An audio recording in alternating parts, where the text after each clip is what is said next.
Daniel, fabulous to see you. Splendid to see you. F1 drivers are generally super intense, introverted, morose on occasion. You, however, are a different animal. Happy-go-lucky, extroverted, laid back. My question is, how do you manage to keep your chin up being part of the world's most cutthroat sport? What's your secret?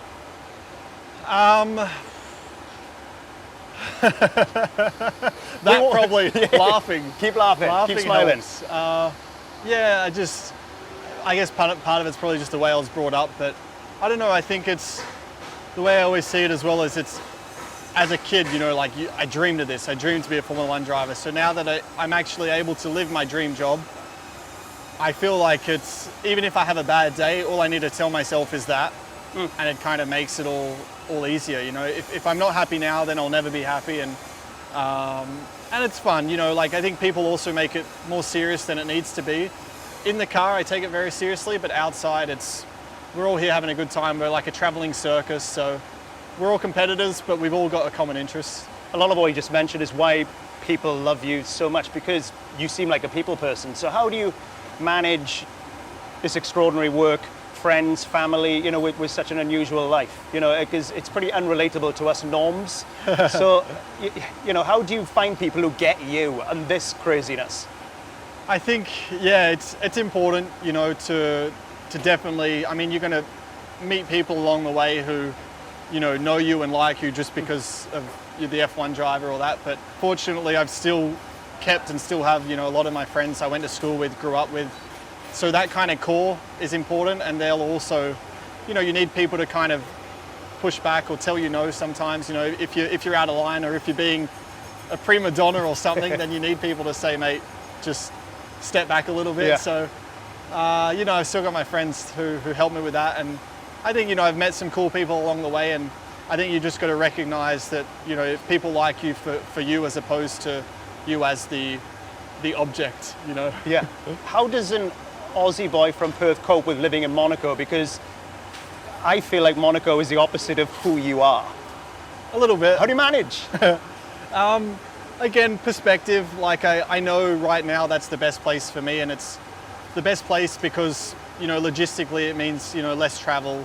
So I can, get more sleep than I would if I was living in Australia, for example, and my body will last longer doing this sport. But sure, I miss having a backyard. I miss space. Monaco is all apartment living. So I don't want to say it's a sacrifice because, it's not a bad place at all, but it's where I need to be right now. So It's your fourth season with Red Bull. Once again, you're sitting in a car that unfortunately can't win you a world title. That must make a competitive person like yourself a little bit miffed. Yeah. It's, I don't want to say I'm getting used to it, but I've been here before. Don't get used to that, please. I won't, but I guess I've been in this position, the last few years, so it's not new to me now, and I've learned to kind of deal with it better, I guess, and look, I've just learned to make the most of what I got, Okay, I wish I had a championship winning car. At the moment, it's not, but I can't jump into a Ferrari or Mercedes this weekend and be in their position. So I've got to make the most of what I got right now, and I feel I have. So when I do get podiums or even Monza, if I get up to fourth place, for me that makes me happy. So it's not the ultimate goal of what I want, but in the present moment, I'm getting everything out of myself I can. So it's making me happy enough. Let's talk Max Verstappen. Would you agree that he is the most challenging teammate in Formula One? Let's be honest, the kid's a nightmare. It's a nightmare. From what I've had, yes, yeah, and I don't want to take anything away from Seb. Seb is and was and still is a great driver and that, but I believe Max is the toughest teammate. Hopefully he says the same for me. I'm sure he does. I think he's very, very lucky because you're so good-natured, you're so laid back. I mean, he was a very naughty boy in Hungary. I think we all fell for you within that scenario, how it played out. But you handled it so well. The marshal was like pulling me off the track. I'm like, don't touch me. I really wanted to wait for Max to drive past. So, look, heat of the moment, obviously, and I may have said some things which, you know, at the time, maybe whatever, but I still feel like all that, I still handle myself all right. But yeah, we moved on. I mean, obviously I was upset and that, but yeah, I just got to try and do what I can, and that was out of my control, so what more can I do? He apologized like a man, that was important, and I can't ask him for the points or anything, you know, so at least he can just look me in the eye. We had a private sit down, pretty much like we are now, without the cameras, and we spoke, so that was important. That's good, because it's a nice dynamic. We love you guys together. You winning a world title, it's going to happen. When it does, could you ever see yourself doing a Nico Rosberg? Thank you and good night. Exit stage right. Only if it happens when I'm like 38, 40, then I might exit. Old? Yeah. Gross. So then I probably will exit. But the plan is definitely not to wait, you know, a decade for that. So look, if it comes in the next couple of years, for sure, I'll continue. What about beyond Formula One? What would you like to do? Personally, would you consider comedy? Comedy? Well, no, I say that because I feel that you derive just as much pleasure from making people laugh as you do driving this car. Yeah. Does that make any sense to you? Yeah, I feel like probably the more I stay in the sport, I think as well, it's my way of having more fun with the interviews and the cameras, because a lot of interviews can become monotonous and you get asked similar questions. So well, most presenters are rubbish. Of course. You're great. Thank you. So I guess it's my way of making it fun, you know, joking and just saying stupid things. So, you know, it's nice making people laugh. Yeah. It's nice laughing yourself. So maybe you could be a really funny taxi driver beyond Formula One. Maybe. I don't know. I haven't thought that far ahead, but I do feel like once I'm done with racing, you know, particularly if I do stay in the sport another, you know, 8-10 years, then I will want to move away from it and do something else and, you know, have a new challenge in my life. But what that is, I'm not sure yet. We'd be excited to find out. We really would. Keep it down, please. Cheeky. Singapore. It's Mercedes. Of course it is. They hate how engaging you are. They're trying to ruin it. Let's talk Singapore. It's hot, it's sweaty, it's dark. I feel like that's the type of environment that the honey badger could excel in. Exactly. You know what I mean? I love it. I do. I've gone well here. You know, it's been a track I've enjoyed. I love the challenge of the heat. It's such a long race. You know, it pushes that 2-hour barrier. I mean, for the most part, you know, the last 10 laps, it sucks. It's so hot and you're kind of done with it. But in that sucking period, I enjoy it.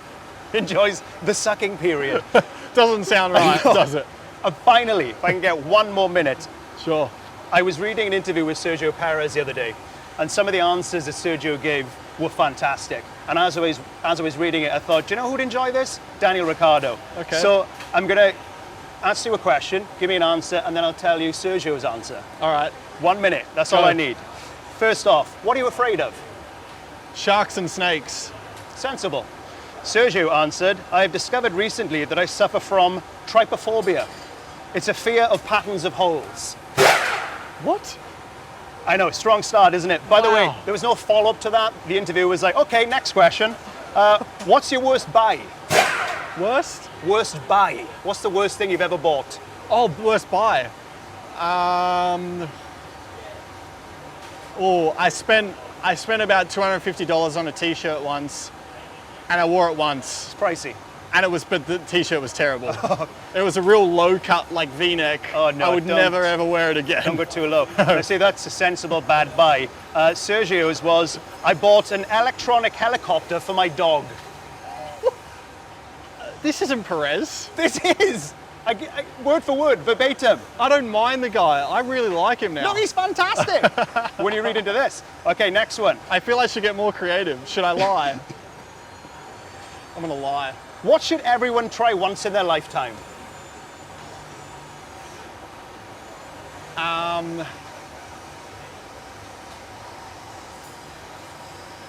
Going to space in an air balloon with an elephant. Oh, that's not far off As what a Sergio keychain.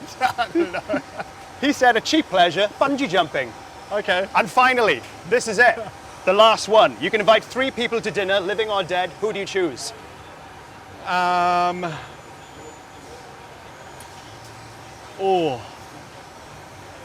I probably wouldn't go with a hero or like an idol. Don't want to be It'd probably disappointed. be I don't want to be disappointed. You don't want to be, you want someone you can be comfortable with. So I would go with, as you touched on earlier, I'll get a comedian there. Yeah. Bill Hicks. Why not? Who? Bill Hicks. Should I know who Bill Hicks is? You should. Look him up. You'd love him. Okay. He's amazing. Comedian, but not a good-looking comedian, because the next two would be Don't want to be upstage. females, two pretty girls, and you don't want them to be attracted to the other guy. So A comedian and two pretty girls. That's a man with very basic tastes. I love it. Sergio said Ayrton Senna, of course. okay, Michael Schumacher, obviously. And Pablo Escobar. okay. Hey-oh! On that note, Daniel, you've been amazing as ever. Thank you, man. Nice. Thanks. A little bit different? Yeah, I'm impressed with Sergio. I know, it's bonkers. He really stepped up his game. Yeah, it's absolutely nuts. Bless him. All right. Good. Cheers, man. Thanks again, man. Always a No pleasure. worries.